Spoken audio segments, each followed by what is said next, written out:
Everyone, ಮತ್ತೊಮ್ಮೆ ಕ್ರೇಯಾನ್ ಸ್ಟಾರೋಗೆ ಸ್ವಾಗತ. ಇವತ್ತಿನ ರೀಡಿಂಗ್ನಲ್ಲಿ ನೀವು ಇಷ್ಟಪಡ್ತಾ ಇರುವ ವ್ಯಕ್ತಿಯ ಮನಸ್ಸಲ್ಲಿ ಏನಿದೆ ಅನ್ನೋದನ್ನು ಕೇಳೋಣ.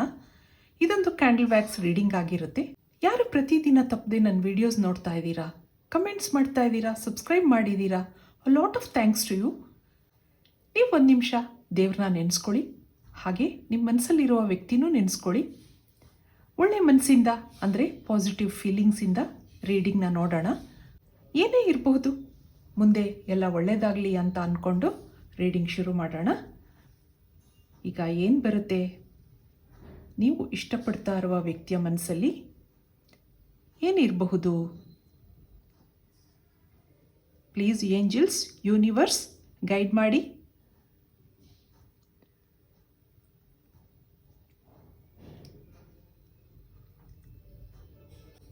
ಏನು ಬರುತ್ತೆ? ಇಲ್ಲಿ ನಿಮ್ಮ ಮನಸ್ಸಿನಲ್ಲಿರುವ ವ್ಯಕ್ತಿ ಯಾವುದೋ ಒಂದು ರಿಲೇಷನ್ಶಿಪ್ನಿಂದ ಆಚೆ ಬಂದಿದ್ದಾರೆ. ಏನೋ ಕ್ವಿಕ್ ಡಿಸಿಷನ್ ತಗೊಂಡೆ ಆ ಥರ ಅನ್ನಿಸ್ತಾ ಇದೆ ಅವ್ರಿಗೆ. ಡಿಸಿಷನ್ ತಗೊಂಡಿದ್ದಾರೆ, ಬ್ರೇಕಪ್ ಮಾಡ್ಕೊಂಡಿದ್ದಾರೆ, ಆದರೆ ಏನೋ ಬರ್ಡನ್ ಇದೆ, ತಪ್ಪು ಮಾಡಿದೆ ಅನ್ನಿಸ್ತಾ ಇದೆ. ಮನಸ್ಸಲ್ಲಿ ಏನೋ ಒಂದು ಅಪರಾಧಿ ಮನೋಭಾವನೆ ಇದೆ. ಇದೇ ಟೈಮಲ್ಲಿ ನೀವು ಅವ್ರಿಗೆ ಪರಿಚಯ ಆಗಿದ್ದೀರಾ ಆ ಥರ ಅನ್ನಿಸ್ತಾ ಇದೆ. ಅಕಸ್ಮಾತ್ತಾಗಿ ಭೇಟಿ ಆಗಿದ್ದೀರಾ, ಆದರೆ ಆ ಪರಿಚಯದಿಂದ ಇಬ್ಬರನ್ನು ಡೀಪಾಗಿ ಕನೆಕ್ಟ್ ಆಗಿದ್ದೀರಾ. ಫೀಲಿಂಗ್ಸ್ ಇದೆ, ಕೇರಿಂಗ್ ಭಾವನೆ ಇದೆ ಒಬ್ರಿಗೊಬ್ರಿಗೆ. ಇಲ್ಲ ಹೌದು ಅನ್ನೋ ಅನುಮಾನಗಳ ನಡುವೆ ಫ್ರೆಂಡ್ಶಿಪ್ ಮುಂದೆ ಹೋಗ್ತಾ ಇದೆ. ಇಮೋಷ್ನಲಿ ನಿಮ್ಮ ಮೇಲೆ ಡಿಪೆಂಡ್ ಆಗಿದ್ದೀನಿ ಆ ಥರ ಅನ್ನಿಸ್ತಾ ಇದೆ. ಹಳೆ ಕಹಿ ನೆನಪುಗಳನ್ನ ಮರೆಯೋಕೆ ಹೋಗಿ ನಿಮ್ಮ ಮೇಲೆ ಅಗತ್ಯಕ್ಕಿಂತ ಹೆಚ್ಚಾಗಿ ನಂಬ್ಕೊಂಡಿದ್ದೀನಿ ಆ ಥರ ಅನ್ನಿಸ್ತಾ ಇದೆ ಆಗಾಗ ಅವ್ರಿಗೆ. ಇಲ್ಲಿ ಕಮಿಟ್ಮೆಂಟ್ ಅಥವಾ ಡಿಸಿಷನ್ ವಿಷಯ ಸದ್ಯದಲ್ಲಿ ಕಾಣ್ತಾ ಇಲ್ಲ. ಇಬ್ಬರಲ್ಲೂ ಬ್ಲಾಕೇಜಸ್ ಇದೆ, ಸ್ಟ್ಯಾಗ್ನೆಂಟ್ ಎನರ್ಜಿ ಇದೆ, ಹಾಗೆ ಫೈನಾನ್ಷಿಯಲ್ ಇನ್ಸಫಿಷಿಯನ್ಸಿನೂ ಇದೆ. ಸರಿಯಾದ ಜಾಬ್ ಇಲ್ಲ. ನೀವು ಅವ್ರ ಜೀವನದಲ್ಲಿ ಬಂದ ಮೇಲೆ ಏನೋ ಸೆಕ್ಯೂರ್ ಫೀಲಿಂಗ್ಸ್ ಇದೆ. ಇದರಿಂದ ಅವ್ರ ಪರಿಸ್ಥಿತಿ ಸರಿಯಾಗಬಹುದು ಆ ಥರ ಅವ್ರು ಅಂದ್ಕೊಂಡಿದ್ದಾರೆ. ಒಂದೊಂದ್ಸರಿ ಲೈಫ್ ಹೇಗೆ ಟರ್ನ್ ಆಗುತ್ತೋ ಹೇಳಕ್ಕೆ ಬರಲ್ಲ. ಅದಕ್ಕೆ ಎಷ್ಟೋ ಸರಿ ನಾನು ಬಿಲೀವ್ ಇನ್ ಡಿವೈನ್ ಅಂತ ಹೇಳ್ತೀನಿ. ಈಗೀಗ ಅವ್ರಿಗೆ ಪಾಸಿಟಿವ್ ಎನರ್ಜಿ ಇದೆ, ಒಂದು ನಿರಾಳವಾದ ಭಾವನೆ ಇದೆ, ಅಂದರೆ ನೆಮ್ಮದಿ. ತೊಂದರೆಗಳಿದ್ರೂ ಏನೋ ಸಮಾಧಾನ ಅನ್ನಿಸ್ತಾ ಇದೆ. ಸ್ಪಿರಿಚುವಲ್ ಆಗಿದ್ದಾರೆ, ಹಾಗೆ ಮ್ಯಾನಿಫೆಸ್ಟೇಷನ್ನೂ ಇದೆ. ಹಾಗಾಗಿ ನಿಮ್ಮನ್ನ ಭೇಟಿ ಮಾಡಬೇಕು ಅಂತ ಅನಿಸುತ್ತೆ. ಇಬ್ಬರಲ್ಲೂ ಆತ್ಮೀಯತೆ ಹೆಚ್ಚಾಗೋ ಸಾಧ್ಯತೆ ಕಾಣ್ತಾ ಇದೆ. ಹಾಗೆ ಇಲ್ಲಿ ನ್ಯೂ ಕ್ಯಾರಿಯರ್ ಅಥವಾ ನ್ಯೂ ವೆಂಚರ್ ಅಂದರೆ ಏನೋ ಬೇರೆ ಜಾಬ್ ಚೇಂಜ್ ಮಾಡಬೇಕು ಅಥವಾ ಬಿಸ್ನೆಸ್ ಮಾಡಬೇಕು, ಲೈಫಲ್ಲಿ ಸ್ಟೆಬಿಲಿಟಿ ಬೇಕು,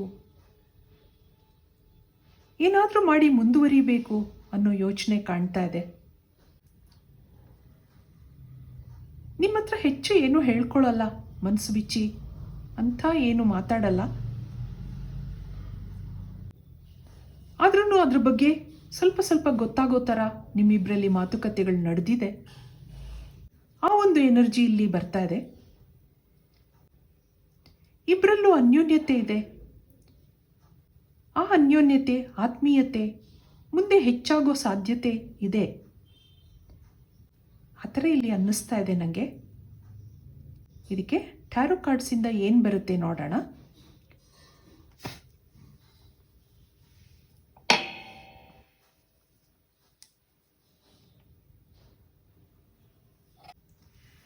ನೀವು ಇಷ್ಟಪಡ್ತಾ ಇರುವ ವ್ಯಕ್ತಿಯ ಮನಸ್ಸಲ್ಲಿ ಏನಿದೆ ನೋಡೋಣ. ಏನು ಕಾರ್ಡ್ಸ್ ಬರುತ್ತೆ ಇದಕ್ಕೆ? ಇಲ್ಲೊಂದು 10 ಆಫ್ ಸಾರ್ಡ್ಸ್, ಹಾಗೆ ಕಿಂಗ್ ಆಫ್ ವ್ಯಾಂಡ್ಸ್ ಇದೆ, ನೈಟ್ ಆಫ್ ವ್ಯಾಂಡ್ಸ್, ಮತ್ತೊಂದು 2 ಆಫ್ ಕಪ್ಸ್. ಹಾಗೆ ದಿ ಡೆವಿಲ್ ಕಾರ್ಡ್ ಬರ್ತಾರೆ. ನೈಟ್ ಆಫ್ ಕಪ್ಸ್ ಇದೆ ಬಾಟಮ್ನಲ್ಲಿ. ಇದಕ್ಕೆ ಮತ್ತೆ ಕಾರ್ಡ್ಸ್ ನೋಡೋಣ. Second round of cards. ಇಲ್ಲಿಂದ ನಿಮ್ಗೆ ಏನು ಬರುತ್ತೆ? 9 of pentacles, king of cups, 10 of pentacles, ಮತ್ತೊಂದು 10 ಆಫ್ ಸಾರ್ಡ್ಸ್, ಹಾಗೆ 8 ಆಫ್ ಕಪ್ಸ್. 10 ಒಂದು ಕಂಪ್ಲೀಷನ್ ತೋರಿಸುತ್ತೆ. ಇಲ್ಲಿ ಏಸ್ ಆಫ್ ಪೆಂಟಿಕಲ್ಸ್ ಇದೆ ಬಾಟಮ್ನಲ್ಲಿ. ನಿಮ್ಗೆ ಇದೆಲ್ಲ ಏನು ಹೇಳ್ತಾ ಇದೆ ನೋಡೋಣ.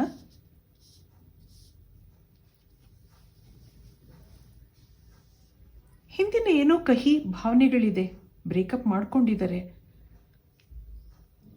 ಆ ಒಂದು ರಿಗ್ರೆಟ್ಸ್ ಇದೆ. ಮನಸ್ಸು ಆಗಾಗ ಅದನ್ನು ನೆನಪಿಸ್ಕೊಳ್ಳುತ್ತೆ. ಏನೋ ಬೇಜಾರಿದೆ. ಜೀವನದಲ್ಲಿ ಕೆಲವು ನಿರಾಸೆಗಳಾದಾಗ, ನಾವು ಅಂದ್ಕೊಂಡ ಕೆಲಸ ಆಗಿಲ್ದಿರುವಾಗ ತುಂಬ ಬೇಜಾರಿರುತ್ತೆ, ಸಿಟ್ಟಿರುತ್ತೆ. ಇಲ್ಲಿ ನಿಮ್ಮ ಪರಿಚಯ ಆದಮೇಲೆ ಜೀವನದಲ್ಲಿ ಏನೋ ಒಂದು ಸಂತೋಷ ಇದೆ, ಅವ್ರಿಗೆ ಸೆಕ್ಯೂರ್ ಫೀಲಿಂಗ್ಸ್ ಇದೆ. ಆದ್ರೂ ಅನುಮಾನಗಳಿದೆ. ಇನ್ನೂ ಯಾವುದೋ ಡಿಸಿಷನ್ ತಗೊಳ್ಳೋಕೆ ಅನ್ನಿಸ್ತಾ ಇಲ್ಲ. ಜೀವನದಲ್ಲಿ ಕನ್ಫ್ಯೂಷನ್ಸ್ ಇದೆ, ಚಾಲೆಂಜಸ್ ಇದೆ. ಒಳ್ಳೆ ಜಾಬ್ ಚೇಂಜ್ ಮಾಡಬೇಕು ಅಂತ ಅನಿಸುತ್ತೆ. ಇನ್ನೂ ಹೆಚ್ಚು ದುಡ್ಡು ಮಾಡಬೇಕು, ಜೀವನದಲ್ಲಿ ಒಂದು ಸ್ಟೆಬಿಲಿಟಿ ಬೇಕು ಅನ್ನೋದಿದೆ. ಅದಕ್ಕೋಸ್ಕರ ಮ್ಯಾನಿಫೆಸ್ಟೇಷನ್ನು ಇರಬಹುದು. ಮುಂದೆ ಜೀವನ ಚೆನ್ನಾಗಾಗಬೇಕು ಅಂತ ಎಲ್ರಿಗೂ ಆಸೆ ಇರುತ್ತೆ. ಒಂದು ಒಳ್ಳೆ ಫ್ಯಾಮಿಲಿ ಮಾಡ್ಕೋಬೇಕು, ನನ್ನದೇ ಆದ ಒಂದು ಸಂಸಾರ ಇರಬೇಕು ಅನ್ನೋ ಆಸೆ ಎಲ್ಲ ಒಂದು ಮನುಷ್ಯನಿಗೂ ಇರುತ್ತೆ. ಹಾಗೆ ಅದರಲ್ಲಿ ಚಾಲೆಂಜಸ್ ಇರುತ್ತೆ, ಬೇಜಾರು ಇರುತ್ತೆ, ಡಿಸಪಾಯಿಂಟ್ಮೆಂಟ್ಸ್ ಇರುತ್ತೆ. ಇಲ್ಲಿ ಮುಂದೆ ನೀವಿಬ್ಬರು ಕನೆಕ್ಟ್ ಆಗ್ತೀರಾ? ತುಂಬ ಯೋಚನೆಗಳಿದೆ. ಇವತ್ತಿನ ದಿವಸ ಅವರು ಏನು ಯೋಚನೆ ಮಾಡ್ತಾ ಇದ್ದಾರೆ, ಅವ್ರ ಮನಸ್ಸಲ್ಲಿ ಏನಿದೆ ಅಂದಾಗ ನಿಮ್ಮ ಮೇಲೆ ಪ್ರೀತಿ ಇದೆ, ನಿಮ್ಮ ಜೊತೆ ಜೀವನ ಮಾಡಬೇಕು ಅನ್ನೋ ಒಂದು ಮನಸ್ಸಿದೆ, ಫ್ಯಾಮಿಲಿ ಮಾಡಬೇಕು ಅನ್ನೋದು ಇದೆ, ಹಾಗೆ ಭಾವನಾತ್ಮಕವಾದ ಫೀಲಿಂಗ್ಸೂ ಇದೆ. ಅದಕ್ಕೋಸ್ಕರ ದೇವ್ರನ್ನ ಬೇಡ್ಕೊಳ್ಳೋದು ಇದೆ. ಆ ಲೈಫಲ್ಲಿ ಇರೋ ಚಾಲೆಂಜಸ್ಸು, ಆ ಕನ್ಫ್ಯೂಷನ್ಸು ಕಡಿಮೆ ಆಗುತ್ತೆ, ಒಂದಲ್ಲ ಒಂದಿನ ಆಗುತ್ತೆ ಅನ್ನೋ ಒಂದು ಬೆಳಕಿನ ಕಡೆ ನೋಡ್ತಾ ಇದ್ದಾರೆ. ಪಾಸಿಟಿವಿಟಿ ಇದೆ ಮನಸ್ಸಲ್ಲಿ.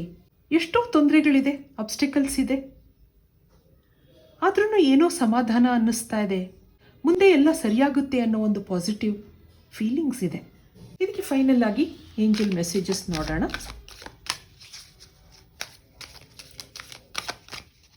ಪಾಸಿಟಿವ್ ಆಗಿ ಥಿಂಕ್ ಮಾಡ್ತಾ ಇದ್ದಾರೆ ಇವತ್ತೊಂದು ದಿವಸ. ಬಿ ಅಸರ್ಟಿವ್, ಹಾಗೆ ಕಮ್ಯುನಿಕೇಟ್ ಕ್ಲಿಯರ್ಲಿ, ಮತ್ತೊಂದು ಆಪರ್ಚುನಿಟಿ.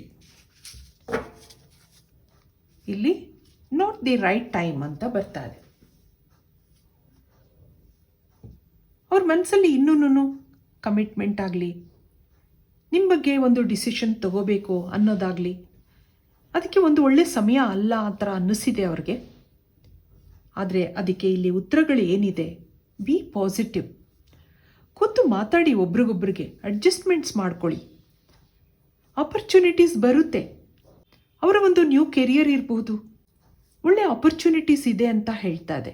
ಮುಂದೆ ನಿಮ್ಮ ಜೀವನದಲ್ಲಿ ಆಪರ್ಚುನಿಟೀಸ್ ಇದೆ, ಅಬಂಡೆನ್ಸ್ ಇದೆ, ಪ್ರಾಸ್ಪ್ಯಾರಿಟಿ ಇದೆ. ಆದ್ದರಿಂದ ಇಬ್ಬರು ಕೂತು ಮಾತಾಡಿ ನಿಮ್ಮ ಜೀವನದ ಸೆಟಲ್ಮೆಂಟ್ಗಳನ್ನ ಮಾಡ್ಕೊಳ್ಳಿ ಅನ್ನೋದಿದೆ. ಸುಮ್ಮನೆ ಇದ್ದರೆ ಯಾವುದು ಕೆಲಸಗಳೂ ಆಗಲ್ಲ. ಆದರೆ ನೀವೇನು ಡಿಸಿಷನ್ ತಗೋತೀರಾ ಅದಕ್ಕೆ ಇಲ್ಲೊಂದು ಪಾಸಿಟಿವ್ ಆನ್ಸರ್ಸ್ ಇದೆ, ಆಪರ್ಚುನಿಟೀಸ್ ಇದೆ. ಬಿ ಅಸರ್ಟಿವ್ ಅಂತ ಹೇಳ್ತಾ ಇದೆ. ಮುಂದೆ ಆ ಟೈಮ್ ಬಂದಾಗ ಎಲ್ಲ ಸರಿಯಾಗುತ್ತೆ. ಆ ಒಂದು ಮೆಸೇಜ್ ನಿಮಗೆ ಇಲ್ಲಿದೆ.